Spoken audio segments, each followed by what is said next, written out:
Kurt, you're back from Mexico. So is Toronto FC. They have a regular season game lined up for this weekend, and then Champions League action continues next week. The juggling continues. Huge result in Mexico City against Club America, 1-1. They move on to the Champions League final. But first, a game on Saturday in Colorado. The interesting thing about this match is that Vanny's made no, he's mentioned that this is not a priority. So a lot of the players who started in Mexico City, they came back to Toronto with me.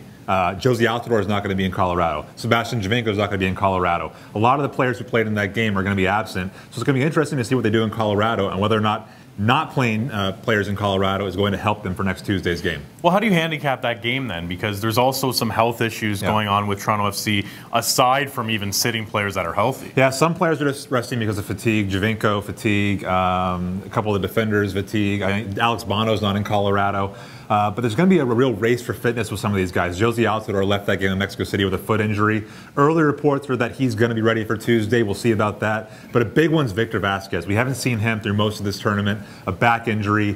Club staffers are concerned that a team like Chivas, who TFC is playing in the final, are going to sit back at BMO Field. And a guy like Victor Vasquez, a creative midfielder, someone who can unlock them, they need him in that game. Yeah, how do you size up that matchup in Guadalajara? Because Chivas versus TFC, this is sort of an unknown, but obviously two highly touted teams. A lot of people are making TFC the favorite in this matchup. One, because they got past Tigres, the best team in Mexico at the moment. Then they get past Club America, which is one of the biggest clubs in Mexico. And Chivas not doing very well in their league right now. I think they're something like 15th in Liga MX overall. So TFC, really, if you look at every Mexican team they've played, this is probably the worst of the three. And then you look at Chivas, what they did in New York in the other semifinal. New York really kind of took it to them in that semifinal, and Chivas were kind of fortunate to get through. So TFC is probably the favorite right now.